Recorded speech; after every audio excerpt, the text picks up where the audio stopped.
মধ্য এশিয়ার একটি প্রাকৃতিক সৌন্দর্যের দেশ হচ্ছে তুর্কমেনিস্তান। ইসলাম দেশটির রাষ্ট্রীয় ধর্ম। তুর্কমেনিস্তানের মোট জনসংখ্যার 93% মানুষ মুসলিম। দেশটি প্রাকৃতিক সম্পদে খুবই সমৃদ্ধ।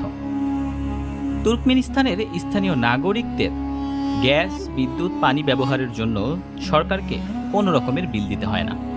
1993 সাল থেকে দেশটির জনগণ সম্পূর্ণ বিনামূল্যে গ্যাস, বিদ্যুৎ ও পানি সুবিধা ভোগ করছে। তুর্কমেনিস্তানের মধ্যে রয়েছে পৃথিবীর একমাত্র দোজখের দরজা। এই দরজাটি উজবেকিস্তানের মরুভূমিতে অবস্থিত। দোজখের দরজা কখনোই আগুন নেভে না। দিন রাত 24 ঘন্টা সেখানে অবিরাম আগুন জ্বলতে থাকে। প্রতি বছর দোজখের দরজা দেখতে পৃথিবীর বিভিন্ন দেশে প্রান্ত থেকে প্রায় হাজার হাজার দর্শক তুর্কমেনিস্তানে পাড়ি জমায়।